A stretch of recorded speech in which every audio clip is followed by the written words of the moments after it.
내 교회를 세우리니라는 제목의 말씀입니다. 특별히 이 코로나 시대에 이 교회라는 의미가 참 중요해지고 있는 것 같습니다. 교회가 어떻게 해야 되는지를 오늘 예수님의 말씀을 통해서 우리가 잠깐 살펴보려고 합니다. 오늘 본문에 나오는 마태복음 16장 18절 한번 같이 읽을까요? 또 내가 네게 이르노니 너는 베드로라 내가 이 반석 위에 내 교회를 세우리니 음부의 권세가 이기지 못하리라. 여기 예수님께서 내가 이 반석 위에 내 교회를 세우리니 라고 이렇게 말씀하고 있습니다. 교회를 예수님의 교회 이렇게 말씀하고 있지요. 교회는 예수님에 의해서 세워졌기 때문에 그렇습니다. 또한 예수님이 내 교회 곧 예수님 자신의 교회다 이렇게 말씀을 하고 있다는 거죠. 따라서 교회는 언제나 예수님이 기뻐하시고 예수님이 원하시는 그런 모습으로 서가야 됩니다. 이게 지금 복음의 공동체로서의 교회를 말하고 있는 거지요. 그래서 오늘 본문의 말씀을 통해서 교회의 본질이 무엇인가를 우리가 찾아볼 수가 있어야 됩니다. 언제나 교회의 참 모습을 바르게 잘 나타냄으로써 교회의 주인이시며 교회의 머리이신 예수님을 기쁘게 해드리시는 오늘 우리 크리스찬의 모습으로 우리 성도님들의 모습으로 서시기를 주님의 이름으로 축원합니다. 오늘 배경이 되는 곳이 가이사랴 빌립보라고 이렇게 말씀하고 있지요. 특별히 가이사랴 빌립보가 어떤 곳인지 제자들과 이제 마지막 십자가상에 돌아가시기 얼마를 남겨두고 이곳에 모여서 제자들에게 하신 말씀이 있었다라는 것입니다. 첫 번째로 교회는 예수님을 하나님으로 우리가 믿죠. 자, 13절, 14절 다시 한번 같이 읽겠습니다. 예수께서 빌립보 가이사랴 지방에 이르러 제자들에게 물어 이르시되 사람들이 인자를 누구라 아느냐 이르되 더러는 세례 요한 더러는 엘리야 어떤 이는 에레미야나 선지자 중에 하나라 하나이다. 예수님이 지금 제자들에게 묻죠. 사람들이 인자를 누구라 하느냐 라고 이렇게 물으십니다. 여기에 인자라는 말은 사람의 아들 이렇게 말하고 있죠. 사람인 아들 자자를 썼잖아요. 한문으로 보면은 예수님을 가리키는 말이에요. 예수님은 자기 스스로를 칭하실 때 인자다라는 칭호를 즐겨 사용하셨습니다. 예수님은 하나님이시기 때문에 모든 것을 다 아시는 분이시잖아요. 따라서 이때 예수님은 어떤 정보를 얻기 위해서 제자들에게 물으신 것이 아니에요. 다 아시고 계시지만 제자들이 지금 어떤 상황에 어떻게 받아들이고 있는지를 알고 싶으셔서 물으셨습니다. 그래서 예수님은 그 당시 사람들이 예수님에 대해서 가졌던 잘못된 견해 또 제자들의 올바른 신앙을 대조하기를 바라셨다는 것입니다. 그러니까 이 시대에 사람들이 어떤 생각을 가지고 있지만 너희들은 어떤 생각, 그 사람들의 생각이 아니라 이제는 바른 말씀을 가지고 서라라고 이렇게 말씀을 하시고 싶으셨다는 거죠. 그래서 제자들에 의하면 지금 말하고 있잖아요. 제자들이 그 당시 사람들은 예수님을 세례 요한이나 엘리야나 예레미야나 또는 선지자 중에 하나다 이렇게 보았다는 거죠. 왜 이렇게 말합니까? 이 사람들이 구약시대의 선지자를 잘 알고 있기 때문에 그렇습니다. 그러니까 그 선지자들이 행하는 일들을 예수님이 하고 있으니까 아마 그런 분들 중에 하나지 않겠느냐 이렇게 생각하고 있다는 거지요. 물론 제자들이 이렇게 제시된 견해들이 예수님을 얕잡아 보거나 예수님을 빈정대기 위한 것은 결코 아닙니다. 마태복음 11장 11절에서 예수님이 말씀하신 바와 같이 여자가 낳은 자 중에 세례 요한보다 큰 이가 일어남이 없었다 이렇게 말씀을 하고 있거든요. 그만큼 세례 요한은 위대한 인물이었습니다.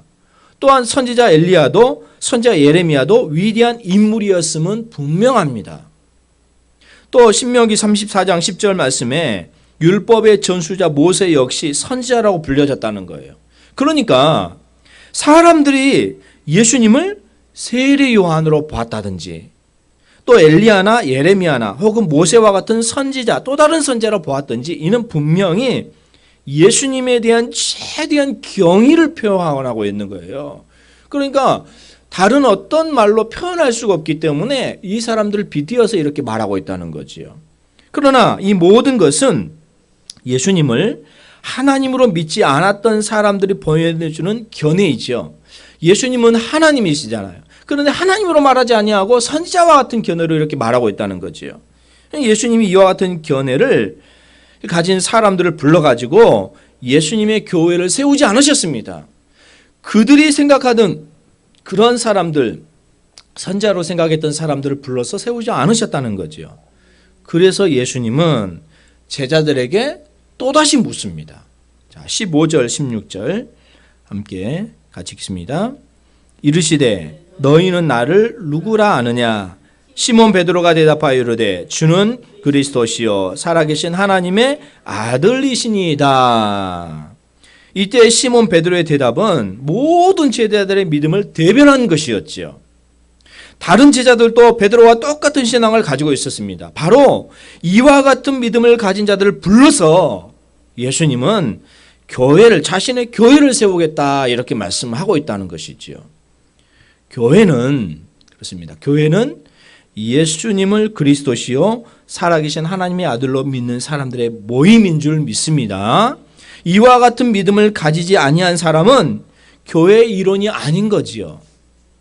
서로 예수님을 세계 4대 성인 가운데 한 사람으로 높이더라도 그 사람은 교회의 지체가 될 수가 없습니다. 우리가 지금 모여서 예배하는 이곳은 예수 그리스도는 하나님의 아들이시고 하나님이심을 믿음으로 우리가 고백하여서 그에게 또 영광을 돌리고자 예배하며 찬양하는 그런 가운데 우리가 모여서 예배드리지 않습니까? 그러면 우리는 여기서 당시 예수님의 모든 제자들을 대면했던 시몬의 베드로의 신앙 고백에 대해서 우리가 좀 더 살펴봐야 되겠지요. 이를 위해서 오늘 본문의 배경을 우리가 조금 더 살펴보려고 합니다. 제가 이스라엘에 가서 이곳에 한번 가봤는데 제가 사진으로 좀 보여드리면 이것이 지금 가이사랴 빌립보를 전체적으로 이렇게 보고 있는 배경이 되어지거든요. 저기가 지금 동굴이 있고요. 그 앞에 신전 그림이 있습니다. 조금 더 보면은 이렇게 지금 아직도 그곳에 신전을 파놓았던 그 모습이 그대로 있어요. 그 신전이 어떻게 되었느냐 보니까 이 사진이거든요. 그러니까 예전에 지금 이곳 상황이 이렇게 신전이 있었을 것이다 라고 이렇게 그림을 그려놨고 그 모형들이 그렇게 그대로 남아 있습니다. 이곳이 지금 빌립보 가이사랴이거든요. 가이사랴. 근데 이곳의 본명은 뭐냐? 바네아스라 이렇게 부릅니다. 바네아스. 그러니까 헬라어의 신 판이라는 것인데 판에게 바쳐진 동네라는 뜻입니다. 그러니까 헬라의 신 판은 목양의 여신이었거든요. 목양의 신이었거든요. 그래서 그곳에는 목양의 신을 상징하는 우상들이 많이 써 있었습니다. 이곳에 들어가서 지금 우상 숭배하고 사람들이 이렇게 지내는 그런 모습이거든요. 그러던 중에 그곳에 이 분봉왕 헤롯 빌립이 세운 가이사의 신전이 이렇게 들어서게 되어진 거예요. 그리고 그때부터 그곳 이름도 두 사람의 이름을 따라서 빌립보 가이사랴라고 이렇게 이름이 바뀌어지게 되어집니다. 그러니까 빌립보 가이사랴는 이런저런 우상들이 너무 난무하고 있는 그런 상황이 되어지고 있지요. 바로 이와 같은 우상의 땅에서 베드로는 예수님을 가리켜서 그곳에 지금 와 있잖아요. 그곳에 와 있는데 지금 이곳에 와 있는데 이곳에서 베드로가 예수님을 살아계신 하나님의 아들이십니다. 이렇게 고백하고 있는 거예요. 우상들은 죽었고 헛됩니다. 이와는 달리 예수님은 살아계신 하나님의 아들이십니다. 라고 이렇게 베드로가 고백하고 있는 거예요. 그러면 예수님이 살아계신 하나님의 아들이라 하면 무슨 말입니까? 이는 예수님이 바로 살아계신 하나님이시다라는 뜻 아니겠습니까? 유대인들 사이의 본질이 서로 같을 때 아들이라는 단어를 쓰거든요. 예컨대 자, 마가복음 3장 17절 한번 보실까요? 마가복음이죠. 그 뒤에입니다. 마가복음 3장 17절 한번 보시겠습니다.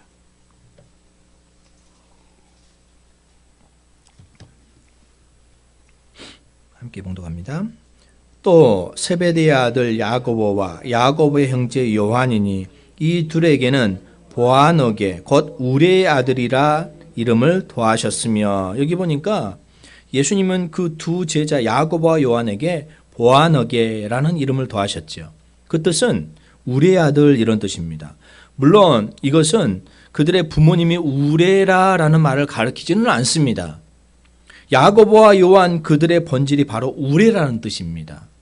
마찬가지로 예수님이 살아계신 하나님의 아들이라라는 표현은 예수님이 바로 살아계신 하나님이심을 뜻하는 말이 되겠지요. 그러니까 예수님은 하나님이십니다. 그러면 왜 하나님이신 예수님이 육신을 입으셨습니까? 메시아, 곧 우리를 구원하실 그리스도가 되기 위함이지요. 그리스도, 우리를 구원하여 주시는 메시아로 이 땅에 오신 것입니다. 이와 같이 예수님은 그리스도시며 살아계신 하나님의 아들이시다는 거죠. 바로 이런 베드로와 같은 고백의 신앙을 우리가 하면서 예수님께 예비하며 찬양하는 그런 모임의 공동체가 교회다라는 거죠. 예수님은 하나님이십니다. 이와 같은 믿음의 고백이 오늘 저와 여러분들에게 있으시기를 주님의 이름으로 축원합니다. 교회의 모임이 그런 고백의 공동체로 모인 사람들의 고백이다라는 거지요. 두 번째로 교회는 성경을 하나님의 말씀으로 믿는 것이죠. 마태복음 16장 17절 한번 보시겠습니다. 오늘 본문 17절 함께 봉독합니다. 예수께서 대답하여 이르시되 바요나 시모나 내가 복이 있도다. 이를 내게 알게 한 이는 혈육이 아니요 하늘에 계신 내 아버지시니라. 베드로가 예수님이 누구신 줄 바르게 알았지요. 예수님의 사역도 분명하게 이해했습니다. 그래서 예수님은 베드로를 칭찬하셨습니다. 바요나 시모나 내가 복이 있도다. 사실 예수님을 하나님이라고 믿고 고백하는 것은 참으로 복된 일입니다. 그 당시 수많은 사람들이 예수님의 말씀을 함께 들었잖아요. 많은 사람들이 믿고 이렇게 쫓아다녔잖아요. 똑같이 예수님이 행하신 기적들을 보았잖아요. 그럼에도 불구하고 그들은 예수님을 뭐라고 말하고 있다는 거예요. 14절에 사람들은 세례 요한이나 엘리야나 에레미야나 선지자 중 하나도만 보고 있는 거예요. 사람들은. 그런데 베드로를 위시한 예수님의 제자들은 예수님을 그리스도로 또한 살아계신 하나님의 아들로 바르게 보았다는 거예요. 이게 지금 믿음 있는 사람이거든요. 우리가 교회 안에서 신자들이 우리가 신앙생활하면서 바르게 생활하는데 우리가 이런 믿음 있는 사람으로 우리가 온전하게 서야 될 줄 믿습니다. 가면 쓰면 안 돼요. 믿음이라는 가면을 쓰면 안 돼요. 얼마나 믿음이라는 가면을 쓰고 살아간지 몰라요. 그냥 교회 다닌다는 이유 명목 하나로 진심으로 내가 예수 그리스도를 믿지 않고 살아가면서 그냥 신앙의 연륜에 따라서 살아가고 있다는 거예요. 우리는 그걸 벗어야 됩니다. 세상 사람들이 그렇게 말하는 오늘 일반 사람들이 그렇게 말하는 그런 사람의 모습으로 고백하는 것이 아니라 우리가 예배 드릴 때 말씀을 들을 때 또 우리에게 주어진 사명을 감당할 때 그 모습 그대로 우리가 주님 앞에 온전히 돌려드릴 수 있는 귀한 성도님들이 되시기를 바랍니다. 베드로 또한 이런 고백으로 우리가 고백할 수 있는 그런 모습이 되어졌잖아요. 그 결과 그들은 그리스도의 몸인 교회를 이루는 지체들이 될 수가 있었다는 거예요. 그러니 얼마나 복된 일입니까? 초대교회에 많은 사람들이 있었지만 120명 문도들이 마가의 다락방에서 기도했을 때 성령 충만하여서 이 제자들 위주로 이제 교회가 시작되어졌잖아요. 계속해서 예수님은 베드로가 복된 이유를 이와 같이 밝히고 있어요. 이를 내게 알게 한 이는 혈육이 아니요 하늘에 계신 내 아버지시다 이렇게 말씀하고 있잖아요. 그러니까 이를 한마디로 예수님이 하나님이시라는 사실이죠. 또한 여기서 혈육 뒤에 나오는 하늘에 계신 아버지 곧 하나님과 대조가 되어지고 있습니다. 그러니까 혈육은 하나님과의 관계 없는 것 그리고 인간적인 모든 것을 가리키는 말이죠. 예컨대 인간의 지식이나 지혜 또 인간의 노력, 인간의 경험 등등 총체적을 가리키는 말이에요. 이것은 고린도전서 1장 21절 한번 보실까요? 고린도전서 1장 21절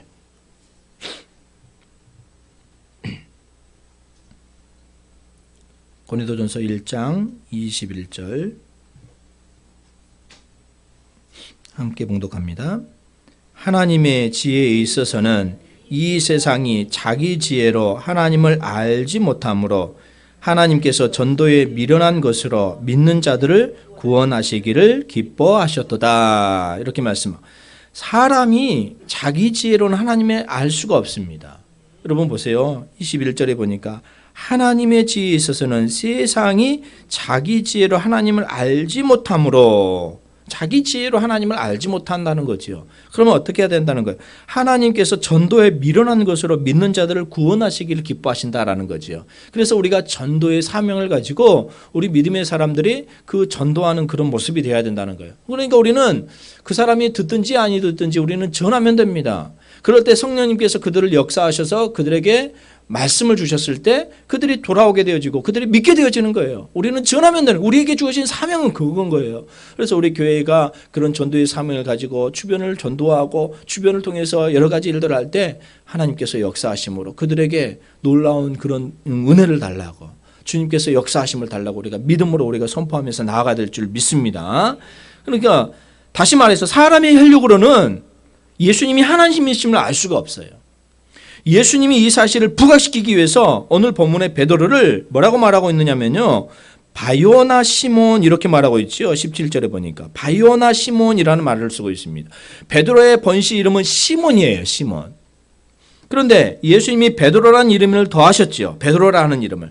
바요나라는 말은 아람어로 요나의 아들 이런 뜻이거든요. 그러니까 시몬의 아버지의 이름이 아람어로는 요나인 거죠. 요나.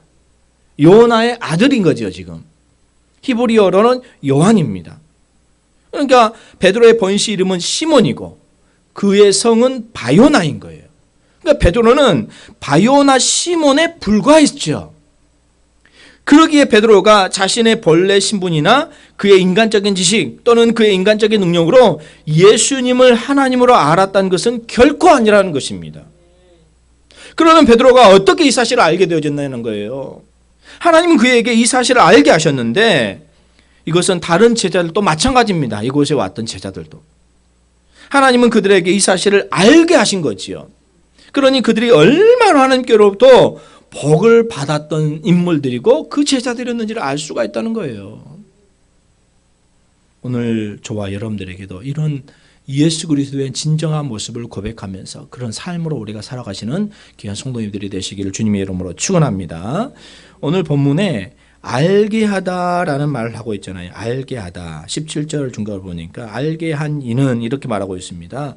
본래의 뜻은 계시하다라는 걸 리벌이라고 영어로 표현하고 있는 드러나다, 뭐 보여주다, 밝히다, 말하다 이런 단어이거든요. 하나님은 예수님이 그리스도시요 살아계신 하나님의 아들이시는 사실을 계시하셨다는 거예요. 계시. 어디에 계시하셨습니까? 우리는 어디에 계시하신 거 우리가 압니까? 하나님의 말씀인 성경에 계시하신 거예요. 요한복음 5장 39절 한번 보실까요? 요한복음 5장 39절.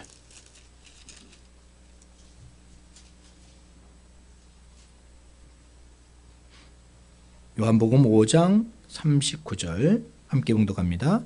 너희가 성경에서 영생을 얻은 줄 생각하고 성경을 연구하거니와 이 성경이 곧 내게 대하여 증언하는 것이니라. 예수님께서 이제 스스로 증거하시면서 이렇게 말씀하고 있는 내용이거든요. 너희가 성경에서 영생을 얻는 줄 생각하고 성경을 연구하거니와 이 성경, 여기에서 이 성경은 구약을 말합니다. 자기들이 지금 구약 성경에 대해서 많이 배우고 듣고 알아왔거든요. 이 성경, 구약 성경이 곧 내게 대하여 증언하는 것이다 이렇게 말하고 있는 거예요. 예수님은 그리스도이시며 살아계신 하나님의 아들이십니다. 하나님은 성경에서 이 사실을 우리에게 계시하시고 계신다는 거예요. 그래서 성경을 가리켜서 특별계시 말하고 있습니다. 특별계시. 특별계시, 일반계시. 일반계시는 뭐냐? 이 세상의 만물을 보면서 우리가 알 수 있는 것을 말하는 거예요. 그래서 우리가 여행을 가다든가 다른 것을 보면 많은 것들을 보면서 하나님의 섭리하심을 우리가 섭리하심을 알게 되어지는 이게 일반계시인 거예요. 일반계시. 따라서 계시된 하나님의 말씀인 성경이 아니고는 예수님이 그리스도이시며 살아계신 하나님의 아들이심을 우리가 알 수 있는 길은 없습니다. 그러기에 교회는 성경을 하나님의 말씀으로 믿고 성경의 절대적 권위에 줘야 된다는 거예요. 다른 것에 권위를 두면 안 되죠. 다른 것에 권위를 두면은 이단이 되어버린 거죠. 우상 숭배가 되어버린 거예요. 지금 빌립보 가이사랴에 그런 판신전을 두고 있는 그런 신들이 와서 우상 숭배한 것처럼 그렇게 되어버린다는 거예요. 자, 다시 오늘 본문으로 돌아와서 18절 한번 보시겠습니다. 18절 함께 읽습니다. 또 내가 내게 이르노니 너는 베드로라. 내가 이 반석 위에 내 교회를 세우리니 음부의 권세가 이기지 못하리라. 베드로라는 이름의 뜻은 반석입니다. 반석. 혈육으로 보면 베드로는 보잘것없는 하나의 돌멩이에 불과합니다. 그러나 그가 하나님의 계시에 따라서 그 성경을 따라서 예수님을 그리스도라고 또 살아계신 하나님의 아들이라고 믿고 고백했을 때는 이제 사정이 완전히 달라지는 거예요. 180도로 달라지는 거예요. 보잘것없는 돌멩이가 변해서 예수님의 교회가 세워지는 반석이 되었습니다. 그리고 그 반석 위에 세워진 예수님의 교회는 음부의 권세에도 이기지 못할 줄로 등등한 반석이 되었다는 거예요. 이는 참으로 놀라운 변화 아니겠습니까? 엄청난 축복이잖아요. 여기서 말하는 음부라는 것이 뭐입니까? 사람이 죽어서 가는 곳을 말합니다. 쉽게 말하면 무덤과 같은 개념이죠. 그리고 권세라고 번역된 단어의 본래 뜻은 대문입니다. 대문. 그러니까 안으로 들어가는 것을 말하죠. 그러니까 음부의 권세는 무덤에 들어가는 관문, 즉 죽음을 가리키는 거예요. 음부의 권세는 예수님의 교회를 이기지 못합니다. 그러기에 예수님의 교회는 결코 죽지 않고 영원하다는 것이지요. 다시 말해서 예수님을 하나님으로 고백하고 성경을 하나님의 말씀으로 믿는 교회는, 예수님의 교회는 영원 무궁토록 변함이 없고 영원토록 지키시는 그런 하나님의 교회인 줄 믿습니다. 사랑하는 우리 성도 여러분, 성경은 하나님의 말씀이잖아요. 성경에 기록된 하나님의 말씀 밖으로 넘어가지 말아야 된다는 거예요. 이것이 바로 교회의 본질인 거예요. 교회의 본질을 잊어버리면 하나님께서 가장 싫어하는 것 되지 않겠습니까? 특별히 이 시대에 더 그런 것 같아요. 교회가 바른 말씀을 가지고 우리가 설 때, 그 위에 섰을 때 어떤 어려움이라도 우리가 쓰러지지 않는 거예요.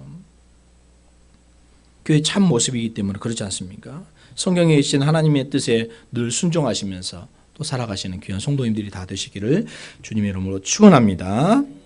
또 교회는요, 복음을 전하는 것이죠. 자, 19절 읽겠습니다. 19절, 내가 천국 열쇠를 내게 주리니 내가 땅에서 무엇이든지 매면 하늘에서도 매일 것이요 내가 땅에서 무엇이든지 풀면 하늘에서도 풀리리라 하시고, 예수님이 지금 베드로에게 천국 열쇠를 주시고 계셔요. 천국 열쇠. 열쇠는 그렇잖아요. 문을 열고 닫는 일에 사용이 되시잖아요. 오늘 본문의 용어로 말하면 풀고 매는 일에도 사용이 되어집니다. 그러니까 베드로가 천국 열쇠를 지금 받았습니다. 따라서 그가 땅에서 매고 푸는데도 하늘에서 매고 풀 거라는 거지요. 참으로 놀라운 권세를 예수님께서 주시지 않았습니까? 물론 이와 같은 권세는 베드로에게만 주어진 거 아니에요. 여기 베드로는 모든 제자들을 대표하고 있습니다. 그래서 마태복음 18장 한번 보실까요? 18장 17절 한번 보시겠어요? 그 뒤에 마태복음 18장 17절 18절 보겠습니다. 함께 읽겠습니다. 만일 그들의 말도 듣지 않거든 교회의 말하고 교회의 말도 듣지 않거든 이방인과 세리와 같이 여기라. 진실로 너희에게 이르노니 무엇이든지 너희가 땅에서 매면 하늘에서도 매일 것이요 무엇이든지 땅에서 풀면 하늘에서도 풀리리라. 이렇게 말씀을 하고 있죠. 제자들에게 또 말하고 있는 거예요.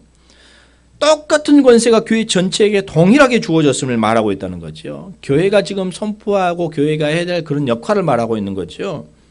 천국 열쇠는 우리 모두에게 주어졌습니다.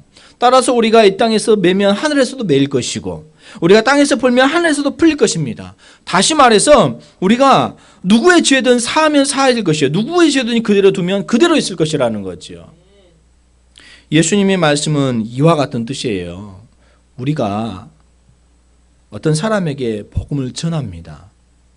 그러자 그가 자기의 죄를 회개하고 예수님을 영접한 사람이 있지요. 그러면 우리는 그에게 그와 같이 말할 수가, 이와 같이 말할, 당신은 당신의 죄 사함을 받았습니다. 이제 당신은 천국 백성이 되었습니다. 라고 이렇게 축복의 기도를 해줄 수 있죠. 이게 영접 기도 이렇게 말을 하죠. 반대로 우리가 전한 복음을 듣고도 그 사람이 복음을 받아들이지 않습니다. 우리가 전도를 해보면 여러 상황들을 우리가 받아들이고 이렇게 해야 될, 그렇게 접할 때가 있잖아요. 그럴 때 예수님을 거부하는 사람이 있습니다. 그러면 우리는 그를 향하여 이와 같이 말할 수 있죠. 당신의 죄는 그대로 남아 있습니다. 당신은 아직도 천국 백성이 되지 못했습니다. 이렇게 말할 수가 있겠죠. 이와 같이 말할 수 있는 근거가 뭐냐는 거예요. 근거. 왜 우리가 그와 같이 말할 수 있느냐? 누구든지 예수님을 믿지 않고는 구원을 받을 수 없기 때문에 그렇습니다. 이와 같은 사실이 하나님의 말씀이 성경에 분명하게 계시되어 있기 때문에 그런 거예요. 아울러서 예수님이 우리에게 천국의 열쇠를 주셨기 때문에 그런 거예요. 그러면 왜 예수님이 우리에게 천국 열쇠를 주셨을까요? 세상 사람들에게 그것을 뽐내라고 주었을까요? 그게 아닙니다. 만민에게 복음을 전해서 그들을 천국으로 인도하라고 주신 거지요. 예수 그리스도를 믿음으로 우리는 하나님의 자녀가 되어주 천국 시민이 되었다라는 것을 우리가 전하라는 거예요. 그러니까 복음을 전하는 것이 바로 교회의 본질이죠. 교회의 사명이죠. 이 본질과 사명을 잃고 다른 것에 몰두해서는 안 되는 거예요. 외적인 것, 다른 어떤 복음사역, 복음사역 외의 것들. 물론 그것을 함으로 인해서 교회가 덕이 되는 것은 맞습니다. 그런데 복음사역 외에 다른 것에 몰두하고 다른 것에 크게 사역하면 안 된다라는 거죠. 자, 20절 말씀 다시 읽습니다. 16장 20절 함께 읽겠습니다. 이에 제자들에게 경고하사 자기가 그리스도인 것을 아무에게도 이르지 말라 하시니라. 지금 여기에 와 있는 사람들은 제자들이거든요. 제자들 외에 아무도 없습니다. 어떻게 보면 가이사랴 빌립보에서 MT하셨고 제자들에게 특별하게 예수님께서 가르쳐 주신 사명이거든요. 이것에서 이제 이런 고백들을 하면서 다른 제자들에게도 말을 해줘라. 앞으로 너희들이 해야 될 일이 무엇인지를. 참으로 그러면서 이제 참으로 의의 말씀이에요. 20절은. 우리가 생각하기에 여기에 어떤 말씀이 와야 할 것 같으냐라는 생각을 해보면요. 그러니까 제자들에게 이렇게 말하고 난 뒤에 이에 제자들에게 재촉하사 자기가 그리스도인 것을 모든 사람에게 널리 전하라 이렇게 말해야지 좀 맞을 것 같아요. 그런데 놀랍게도 예수님은 그의 제자들에게 지금 경고하고 있다는 거예요. 20절에. 그리고는 그 경고의 내용이 뭐냐. 예수님이 그리스도이시고 여기에 덧붙이냐면 예수님이 살아계신 하나님의 아들이시다라는 사실을 아무에게도 이르지 말라고 하고 있다는 거예요. 이 이유가 뭘까요? 왜? 지금 이 상황적인 상황을 봐야 되거든요. 이 상황 배경들을. 지금 앞에 16장까지 15장까지 그런 상황과 앞으로 되어지는 그런 상황들을 보면 왜 예수님께서 이런 말씀을 하셨는지 알 수가 있어요. 지금 예수님과 그의 제자들은 사람을 피해서 빌립보 가이사라로 온 거예요. 사람을 피해서. 지금 표적을 구하기를 힘썼다라고 이렇게 말하고 있잖아요. 사람들이 이렇게 모여갖고 있는 그런 모습이잖아요. 그러니까 사람들은 이 표적을 많이 행하고 있는 예수님을 억지로 임금 삼으려 하고 있거든요. 그러면 어때요? 자기들이 먹고 마시고 하면서 아무런 불편 없이 살 것이다. 이렇게 생각하고 있었다는 거죠. 그러니까 사람들은 예수님이 자기들의 배고픔을 해결해주고 로마의 억압에서 벗어나게 해주기를 바라고 있었다는 거예요. 지금 상황은. 따라서 지금 제자들이 나아가서 이 가이사랴 빌립보에서 나아가서 예수님이 그리스도시며 살아계신 하나님의 아들이라는 사실을 세상에 널리 전하면 어떻게 되겠습니까? 사람들이 우르르 그곳에 몰려와가지고 예수님을 억지로 붙들어가지고 자기들의 임금으로 삼으려 할 것이라는 거예요. 왜? 예수님께서 그런 일들을 행하시고 했던 것을 맛보 알았기 때문에. 그런데 예수님은 그곳에 그런 목적으로 오신 것이 아니잖아요. 지금 가이사랴 빌립보에 와가지고 이런 신전이 있는 곳에 와가지고 예수님께서 제자들에게 내가 왜 왔는지, 내가 앞으로 해야 될 일이 무엇인지 어떻게 보면 가르쳐주기 위해서 제자들에게 특별하게 교육을 가르쳐줬다는 거죠. 그러나 예수님은 이 땅에 오신 목적이 사람들이 그렇게 요구하는 것 때문에 온 것이 아니잖아요. 예수님은 우리를 구원하시기 위해서 오셨잖아요. 예수님은 우리를 위해 십자가에 달려 죽으시기를 위해서 오셨잖아요. 십자가에 달려 죽으셔야 돼요. 내 죄를 위해서 그런 목적으로 이 세상에 오신 거예요. 예수님은 오늘 본문을 통해서 다시 한번 이 사실을 밝히시고 있는 거예요. 로마서 14장 17절 한번 보실까요? 로마서 14장 17절. 로마서 14장 17절 있습니다. 하나님의 나라는 먹는 것과 마시는 것이 아니요 오직 성령 안에 있는 의와 평강과 희락이라 이렇게 말씀하고 있습니다. 하나님의 나라는 먹는 것과 마시는 것이 아닙니다. 오직 성령 안에 있는 의와 평강과 희락이라는 거예요. 다시 말해서 예수님을 믿어 의롭다함을 얻고 하나님과 화평을 누리고 구원의 희락을 누리는 영적인 나라가 바로 하나님의 나라이다라는 거예요. 그 하나님 나라에 우리가 자녀가 되어지고 우리가 시민권 된 그런 삶으로 우리가 이제는 살아가게 되어지잖아요. 얼마나 큰 모습으로 우리가 살아갑니까? 교회도 마찬가지입니다. 교회의 본질은 먹고 마시는 것이 아닙니다. 교회의 본질은 복음을 전하는 것이고 잃어버리는 찾아 구원하는 것이고 그러므로 교회는 언제나 영적인 일에 힘써야 된다는 거예요.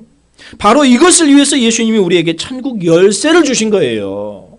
그 열쇠를 우리가 받고 그 열쇠를 받음으로 말미암아서 이제 시민된 그런 삶으로 이제는 이 시대를 살아가야 되지 않겠습니까?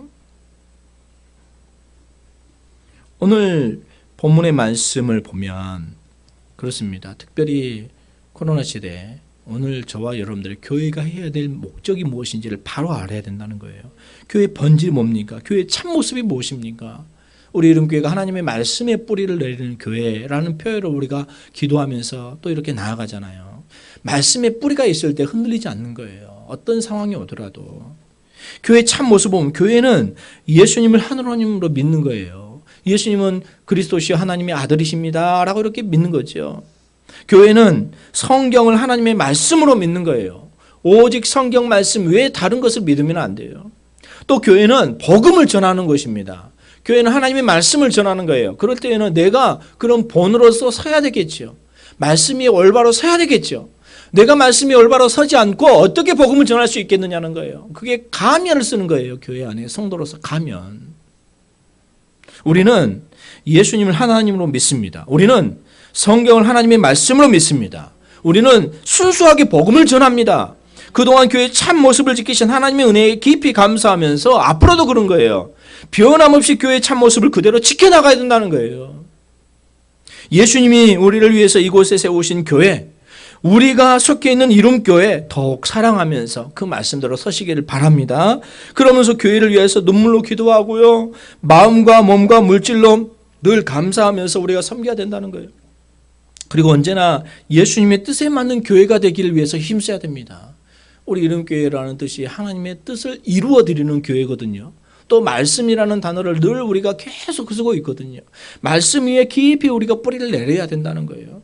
그래서 하나님이 칭찬하시는 교회, 교회의 주인이 되신 예수님을 기쁘게 해드리는 교회, 날마다 구원의 역사가 더해가는 교회, 그렇잖아요.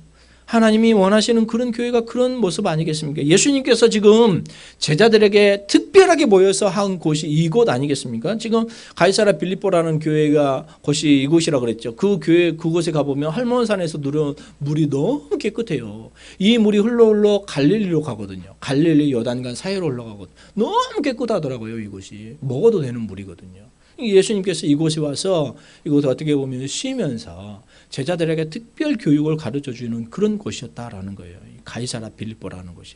우상의 제단이었기도 했지만 예수님께서 이제는 그런 모든 것들을 다 부수고 이제는 말씀 위에 서라. 그러면서 이제 베드로가 어떻게 되집니까? 사도행전에 가면은 베드로를 이슈해가지고 가장 먼저 교회다운 교회가 세워지고 예루살렘 교회가 세워지고 이 베드로를 통해서 말씀이 증거되어지고 사도 바울에게 증거되어지는 그런 역사가 나타나게 되어지잖아요. 그게 교회가 이렇게 시작되어지는 것 아니겠습니까? 우리 교회도 마찬가지예요, 여러분들. 특별히 말씀 안에서 설 때 하나님께서 역사하시고 함께 하시는 거예요. 저는 그렇습니다. 늘 제가 말씀을 드리지만 저와 여러분들이 그런 거예요. 가면 쓰지 말고 말씀 안에서 좋아하지 말고 하나님 앞에 정말로 주시는 은혜를 감당하면서 살아갈 때 그 은혜와 그 모든 것들이 오늘 말씀처럼 우리 주님께서 베드로에게 주셨던 그 은혜가 오늘 저와 여러분들에게도 주어져서 그 말씀대로 살아가시는 귀한 성도님들이 다 되시기를 주님의 이름으로 축원합니다. 기도하겠습니다. 거룩하신 하나님 감사합니다. 이 시대적인 사명을 늘 보면서 우리가 기도합니다. 주님께서 이 시대에 계셨을 때 뭐라고 말씀하실까? 어떤 생각을 하시고 계실까? 우리가 늘 묵상하면서 살아갑니다. 오늘 제자들을 가이사랴 빌립보에 모이게 하셔서 이곳에서 특별히 교육해 주셨던 많은 일들이 있을 줄 믿습니다. 그러면서 베드로에게 베드로가 주는 그리스도시요 살아계신 하나님의 아들이십니다 라는 그런 고백을 했을 때 혈육이 아니고 하나님께서 가르쳐 주신 것을 고백하는 그런 모습을 보게 되집니다. 주님, 우리의 삶도 그렇습니다. 세상적인 그런 삶으로 우리가 살아가는 것이 아니라 주님께서 우리에게 말씀해 주신 그 말씀대로 우리가 살아갈 수 있도록 인도하여 주시옵소서. 우리 모두가 주는 그리스도시요 살아계신 하나님의 아들이십니다 라는 그런 고백, 성경을 통하여서 또 말씀을 통하여서 역사하신 그 믿음을 바라보면서 살아갈 수 있도록 인도하여 주시옵소서. 주님, 특별히 교회가 이 시대를 향하여서 해야 될 몫이 있는데 참 그러지 못하고 또 이렇게 지탄을 받는 그런 모습을 볼 때 참으로 안타깝습니다. 정말로 우리가 이 본질을 잊지 않게 해주시고 세상에서 또 빛과 소금의 사명을 잘 감당하는 그런 귀한 복된 우리 이름교회 성도님들이 다 되게 하여 주시옵소서. 모든 말씀을 감사를 드리오며 예수 그리스도의 이름으로 기도하옵나이다. 아멘.